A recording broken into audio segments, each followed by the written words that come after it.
వీరారెడ్డి గారే. తనను నమ్ముకున్న వాళ్ళకు ఎంతకైనా చేస్తాడు, తనను నమ్ముకున్న తన అపోజిషన్ వాళ్ళకు ఎంతకైనా తొక్కేస్తాడనేది ఆయన టైంలోనే జరిగింది. అయినా కూడా ఎన్ని కష్టాలు పడినా, ఎన్ని బాధలు పడినా గ్రూపులు అనేది అదే విధంగా కొనసాగుతూ ఉన్నాం. కేసులు పెట్టని ఏది జరిగినా కూడా బాంబులు కేసులు, మరి అదేవిధంగా పోలీసులు లాఠీ చార్జి జైళ్ళల్లో కూడా వేయడం కూడా జరిగింది మమ్మల్ని. అయినా కూడా అదే విధంగా మేము కొనసాగుతూ వచ్చాం. శంకవరం ఎలక్షన్లో ఒక కేసు 6 సంవత్సరాలు, ఒక కేసు 5 సంవత్సరాలు, 35 మంది రాజంపేట కోర్టు తిరిగాం. అది అయిపోయిన తర్వాత పూర్వమేల ఫైరింగ్ కేసు, దానికి సంబంధించి కూడా మేము మా ఇంటబడి వచ్చిన వాళ్ళంతా ఖర్చులో ఆ కేసులు కానీ ఈ కేసులు కానీ అయిపోయింది. మళ్ళీ గోవింద్ రెడ్డి గారు వచ్చిన తర్వాత తెలుగు గంగ దానికోసం కడపలో చేసేటప్పుడు అక్కడ నెంబర్ 2 స్థానంలో నా పైన కూడా కేసు పెట్టడం జరిగింది. అయినా ఎన్ని కేసులు పెట్టా, ఎన్ని చేసినా కూడా ఒకే మాట వైఎస్ ఫ్యామిలీతోనే తిరుగుతూ ఉన్నామని చెప్పేసి. మరి శివరామకృష్ణారావు గారు ఆయన టైంలో నేను మండలాధ్యక్షుని అయితే ఆయన అందరినీ ఇట్లే కార్యకర్తల సమావేశం ఏర్పాటు చేసి, అయ్యా ఇట్లా నాకు టికెట్ రాకపోతే మీరు ఏ విధంగా సహకరిస్తారని చెప్పేసి అని అందరినీ కార్యకర్తల్ని నాయకులను అడిగితే, అయ్యా నువ్వు ఆడ దూకుతే ఆడ దూకుతావు, నువ్వు ఏం చెప్తే ముందు కూడా పోసుకుంటావని చెప్పడం జరిగింది ఎదురుగా. కానీ ఎవరు నిలవలే. కానీ ఆ రోజు ఒక్క మాట చెప్పాను, అన్నా మేము రాజశేఖర్ రెడ్డి గారి కుటుంబంతో ఉన్నాం, టికెట్ ఎవరికి ఇస్తే వాళ్ళెంటబడే ఉంటామని చెప్పి. అప్పుడు ఆయన అన్నాడు ఒకటే మాట, మళ్ళీ తర్వాత నాతో, అయ్యా మండలాధ్యక్షునిగా నా టైంలో గెలిచావు, టికెట్ వస్తే నువ్వు వెళ్ళిపో, అంతవరకు నా ఎంటబడే ఉందని చెప్పాడు. అప్పటి వరకు కూడా గోవింద్ రెడ్డి అన్న ఇంటి దగ్గరికి కూడా నేను పోలే, శివరామకృష్ణారావు గారికి ఎంటబడి ఉన్నా.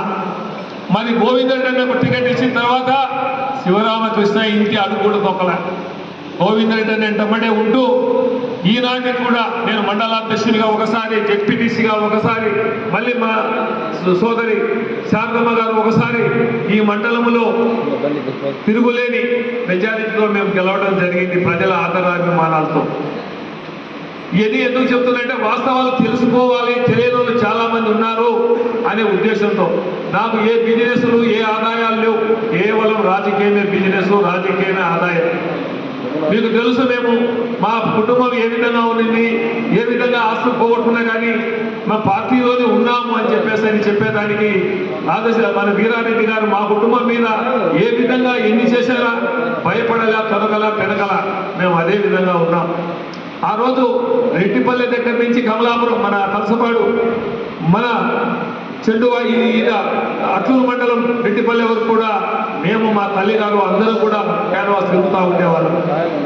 నేను మండలాధ్యక్షుని అయిన తర్వాత పూర్వమామిల మండలానికే పరిమితం కావడం, మరియు అదేవిధంగా ఎందుకంటే పూర్వమామిల మండలం ఒక పెద్ద 50,000 ఓట్లు ఉన్నటువంటి మండలం, బలమైనటువంటి ఇది మన వైఎస్ఆర్ కాంగ్రెస్ పార్టీకి. ఆనాడు కాంగ్రెస్ పార్టీ కూడా వీరారెడ్డి తర్వాత, ఆయన చనిపోయిన తర్వాత బలంగా పెరిగినటువంటిది కానీ అప్పుడు ఎందుకు చెప్తున్నానంటే ఇప్పుడున్నటువంటి నాయకులు చాలా వరకు కూడా గోవింద్ రెడ్డితో ఆదాయం పొంది, లబ్ధి పొంది వాళ్ళందరూ కూడా పార్టీ మాన్నారని చెప్పేసి నేను అనడం కాదు, మన వాళ్ళే అంటున్నారు. ఏమని, మేము ఏమి చేయకపోయినా అన్నంటబడి ఉన్నాం, అన్నీ అనుభవించి వెళ్ళిపోయినారు వాళ్ళు చూడండి అని చెప్పేసి.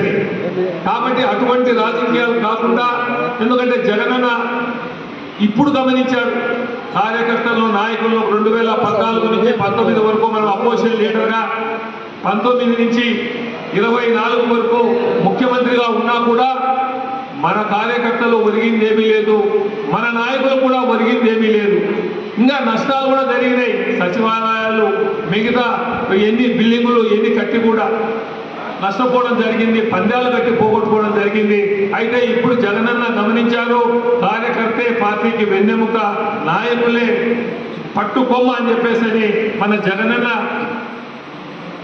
మనకి ఆయన మనసులో కలిగింది. కాబట్టేసి రాబోయే రోజుల్లో మనకు మంచి రోజులే వస్తాయని కూడా మీకు సభాముఖంగా మీకు తెలియజేస్తున్నా. మరి అదేవిధంగా ఆయన లోకేష్ బాబు ఆయన పాదయాత్రలో స్మార్ట్ మీటర్లు అన్ని పగలొట్టి బాగాయని చెప్పడం జరిగింది. ఈ ప్రభుత్వం మీద ఎన్నో చేయడం జరిగింది. ఈరోజు అదే స్మార్ట్ మీటర్లు పెట్టడం, కరెంటును ఇప్పుడు 3 సార్లు 4 సార్లు పెంచడం జరిగింది. ఈ ప్రభుత్వం వచ్చిన తర్వాత మనకు సూపర్ 6 ఏ విధంగా అయిందో ఏంటో అనేది మన పెద్దలు అందరూ కూడా చెప్పారు. మరి పెద్దలు కూడా చెప్తూ చెప్తున్నారు కాబట్టి దాని విషయంగా నేను పోదలుచుకోలే. ఇప్పుడు ఇంకొక విషయం, పదవులు తీసుకున్నటువంటి వాళ్ళు కూడా మనం యుద్ధం చేయాల్సింది సోషల్ మీడియా అంటే మన సెల్లే ఒక గన్ను. గతంలో ఆ నాయకులు ఏం మాట్లాడారో ఏమి చెప్పారో, ఈ రోజు పవన్ కళ్యాణ్ ఏం చెప్తున్నాడో, ఆ రోజు ఏం చెప్పారు, ఆడబిడ్డలకి ఎక్కడ అన్యాయం జరిగినా కూడా నేను తోలు తీస్తా, తాట తీస్తా, 30,000 మంది అమ్మాయిలు మిస్ అయిపోయారని చెప్పారు. 30,000 కాదు, ముగ్గురిని కూడా ఆయన చూపించలేకపోయారు. కాబట్టి జనంలో ప్రతి ఒక్కటి తెలుస్తూ ఉంది. కాబట్టి గతాన్ని కూడా మీరు సోషల్ మీడియా ద్వారా ఇప్పుడే భయపడాల్సిన అవసరం లేదు. ఎవరిని అరెస్ట్ చేయరు సోషల్ మీడియాలో. సుప్రీంకోర్టు కూడా సీరియస్ గా చెప్పింది, కోర్టులు కూడా చెప్పాయి, మనకు ఒక ఆయుధం అనేది సోషల్ మీడియా, మన సెల్లే గన్ అని చెప్పేసి. దాని ద్వారా మీరు ప్రతి ఒక్కటి గతంలో మీరు ఏం చెప్పారో ఇప్పుడు ఏం చేశారని చెప్పేసి, జగనన్న చెప్పింది చేస్తాడు, చేసింది చూపిస్తాడని చెప్పేసి ప్రజలందరూ ఈ రోజు వాపోతున్నారు. ఈ రోజు ఏరులై పారుతుంది మద్యం, ఈ సందు గొంతులకు ఈ రోజు మీకు అందరికీ తెలుసు, ఎక్కడ కావాలంటే అక్కడ మందు దొరుకుతా ఉంది. ఎక్కడ కావాలంటే విచ్చలు విడిగా తాగొచ్చు, తూగొచ్చు, కొట్లాడొచ్చు, ఏమైనా చేయొచ్చు. కాబట్టి ఇవన్నీ కూడా ఈరోజు ఈ ప్రభుత్వం వచ్చిన తర్వాత అన్ని వ్యవస్థలు కూడా మూలబడిపోవడం జరిగింది. మనకు రియల్ ఎస్టేట్ అయితేనేమి, ఈరోజు బిల్డర్లకు పనులు లేవు, కార్పెంటర్లకు పనులు లేవు, మనకు లేబర్కు పనులు లేవు. ఎవరికి చూసినా కూడా వ్యాపార రంగంలో కూడా షాపులు కూడా దివాలా తీసే పరిస్థితి కూడా వచ్చింది. కానీ జగనన్న చెప్పిన టయానికి ప్రతిరోజు ఆయన చెప్పిన మేనిఫెస్టో ప్రకారం ఏ నెలలో ఏది ఎంత ఒత్తాలా బటన్ ఒత్తి ప్రజలందరికీ నేరుగా ఇస్తా వచ్చినాడు. మరి అబద్ధం చెప్పారు ఆ రోజు ఎలక్షన్లకు ముందు, 14 లక్షల కోట్లు 15 లక్షల కోట్లు అప్పు చేశాడని చెప్పేసి. అసెంబ్లీ సాక్షిగా పయ్యావుల కేశవులు గారు ఆర్థిక మంత్రి చెప్పారు, 3,28,000 కోట్ల 600,000 రూపాయలు మాత్రమే గత ప్రభుత్వంలో అప్పులయ్యాయని చెప్పేసి. కానీ ఇప్పుడు చూస్తే ఈ సంవత్సరానికే 1,50,000 కోట్ల పైగా అప్పులు చేశారు చంద్రబాబు గారిని. పథకాలు ఏమీ ఇవ్వకుండానే ఇవన్నీ ప్రజల్లోకి తీసుకుపోవాలి, మనం అన్నీ కూడా చెప్పాలి. సాక్షిని కూడా, టీవీని కూడా రాకుండా చేసేదానికి ఆయన సర్వ ప్రయత్నాలు చేశాడు. చాలా వరకు కూడా సాక్షిని కూడా నిలబెట్టే పరిస్థితి కూడా తీసుకురావడం జరుగుతూ ఉంది. అక్రమ కేసులు అనేది మీకు అందరికీ తెలుసు. కేవలం ఎప్పుడో 4 ఏళ్ల క్రితం 10 ఏళ్ల క్రితం పెట్టే కేసులను కూడా మళ్ళీ తెచ్చి వాళ్ళకు ఒక కేసు మీద ఒకటి మన నాయకుల మీద బెదిరించి చేస్తూ ఉన్నారు.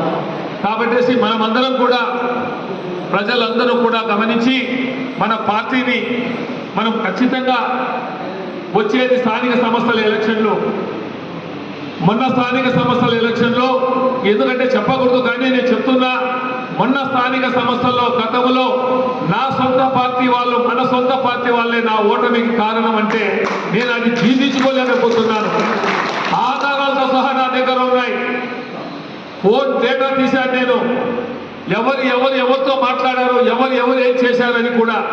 కానీ నేను పార్టీ గౌరవాన్ని కాపాడుకునే దానికోసం కడుపులో బాధ ఉన్నా, నా మనస్సాక్షికి నాకు తెలిసిన ఆ వ్యక్తి వచ్చి నాతో మాట్లాడుతూ ఉన్నా నేను నవ్వుతా పలకరిస్తానున్నా. కానీ పార్టీకి నష్టం జరగకూడదనే ఉద్దేశంతో తప్ప ఇంకొకటి కాదు. ఒకటే చెప్తాను, జగనన్న కూడా చెప్తాను, దేవుడు ఉన్నాడు, నాకు మోసం చేసిన వాడు ఎవడు బాగుపడ్డు, వారికి ఏదో ఒక రూపంలో శిక్ష తప్పకుండా జరుగుతుందని చెప్పేసి కూడా.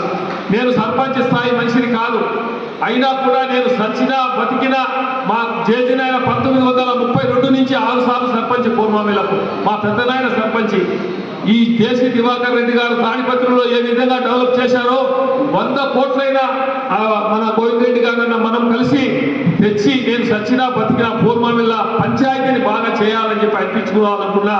కానీ ఆ అదృష్టం ఆ పూర్వమిల్ల ప్రజలకు లేదనేది తేలిపోయిందని చెప్పేసి కూడా మీకు చెప్తున్నా. ఈ రోజు ఆ పంచాయతీలో దోపిడీ జరుగుతూ ఉంది, ఎవరు పట్టించుకునే వాళ్ళు లేరు. ఈ రంగసముద్రం పంచాయతీ ఏ విధంగా ఉంది, పూర్వమిల్ల పంచాయతీ ఏ విధంగా ఉంది, కలెక్షన్లు వసూలు చేస్తే ట్రెజరీకి వేసి ఆ డబ్బులు తీసుకోవాలా, ట్రెజరీకి వేయకుండానే డైరెక్ట్గా ఎవరికి కావాల్సినంత సర్పంచ్ కూడా డీజిల్ బంకులో డైరెక్ట్గా ఆయన ఖాతా పెట్టుకున్నాడు. ఆయన తిరిగే పనులకు మళ్ళీ డబ్బులంతా పోతా ఉంది. ఎలక్షన్లకు ముందు ఎంక్వైరీ చేయించా, కానీ అది ఎలక్షన్ కోడ్ వచ్చింది. ఇంకొక 4 నెలలు మాత్రమే సర్పంచులకు పవర్ ఉంటుంది. తర్వాత ప్రభుత్వం వాళ్ళకు ఉంది కాబట్టి మనం ఏం మాట్లాడేదానికి లేదు. కానీ ఒకటి మాత్రం చెప్తున్నా, మొన్న జరిగినటువంటి ఈ నామినేషన్ ఈ నీటి సంఘాలకు సంబంధించి పోలీసులు వాళ్ళు భయపెట్టారు, మనం భయపడినామని. దాని మీద మనకు అంత ఇంట్రెస్ట్ చూపలే. ఈ స్థానిక సంస్థ ఎలక్షన్లో ప్రజలు ఓటేసేది, ఎవ్వరం కూడా భయపడాల్సిన అవసరం లే. ఒకటి మాత్రం చెప్తున్నా, వెన్నుపోట్లు అనేది పొచ్చొద్దండి. ఇష్టం లేకపోతే ముందుగానే పక్కకి వెళ్ళిపోండి, నేను ఆ వ్యక్తికి చేయనని చెప్పేసి ఎంటమ్మడే ఉండి మోసం చేసే పద్ధతి పనికిరాదు అనేది దయ ఉంచి నేను చెప్తున్నా. కోర్మాయిల మండలాన్ని, జెడ్పీటీసీని, అన్ని పంచాయతీలను కూడా మనం కైవసం చేసుకోవాల్సిన బాధ్యత మా అందరి మధ్యన అందరికీ ఉంది అని చెప్పేసి కూడా నేను తెలియజేసుకుంటూ, జగనన్న మళ్ళీ ముఖ్యమంత్రి అవుతారు. జగనన్న ముఖ్యమంత్రి అయిన తర్వాత మళ్ళీ మన కార్యకర్తలకు, నాయకులకు ఒక శుభదినంగా మంచి రోజులు వస్తున్నాయి. నేను అమెరికాకు పోయినప్పుడు కూడా అక్కడ ఉన్నటువంటి ఎన్ఆర్ఐలు మనం మాట్లాడి మనకంటే కూడా వాళ్ళు ఓటమిని జీర్ణించుకోలేక వాళ్ళు చాలా బాధపడడం కూడా జరిగింది 10 రాష్ట్రాల్లో నేను తిరిగితే.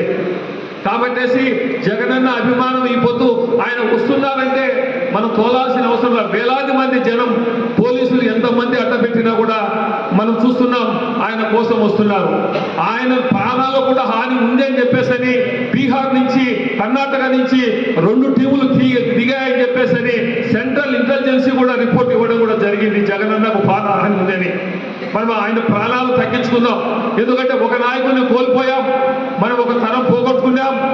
మరి ఈ నాయకుడిని మన ప్రాణాలు పెట్టి కాపాడుకోవాల్సిన బాధ్యత మన ప్రతి ఒక్క కార్యకర్తకు, ఓటర్లకు అందరికీ ఉంది అని చెప్పి తెలియజేసుకుంటూ, అదేవిధంగా మన గోవిందరెడ్డి గారు, నేను మండలాధ్యక్షులుగా ఉన్నప్పుడు, నేను 2001లో నేను మండలాధ్యక్షుడు అయినా, 2002లో మరి గోవిందరెడ్డి అన్న ఎమ్మెల్యేగా గెలిచిన తర్వాత అప్పటి నుంచి ఇప్పటి వరకు కూడా నేను, మా కుటుంబం ఆయన వెంటబడి ఉంటామని కూడా నేను తెలియజేసుకుంటూ, మరి పార్టీ కష్టపడి పనిచేసే ప్రతి ఒక్కరికి కూడా మనం గౌరవం ఇవ్వాలి. నేను అన్న కూడా ఒకటి చెప్పేది ఏమంటే, అన్న మీరు ఒకసారి గమనించండి, ఓట్లు లేని వాళ్ళు మన పక్కన కూర్చొని ఎంత చెప్పినా కూడా వాళ్ళ మాటలు నమ్మకుండా నిజాయితీగా ఊళ్ళో 10 ఓట్లు ఉన్నటువంటి నాయకులు ఎవరు అని మీరు గమనించి మీరు చేయండి. మీకు ఇంతకుముందు చెప్పిన వాళ్ళంతా మనకు దూరమైనారు, ఖచ్చితంగా కఠినంగా మీరు ప్రవర్తించాలని చెప్పేసి ఆయన కూడా నేను తెలియజేసుకుంటూ, మరి మీకు అందరికీ కూడా మళ్ళీ పేరు నా హృదయపూర్వక నమస్కారాలు తెలియజేస్తూ, జై జగన్, జై జగన్, జై జగన్, జై జగన్, జై జగన్, జై జగన్.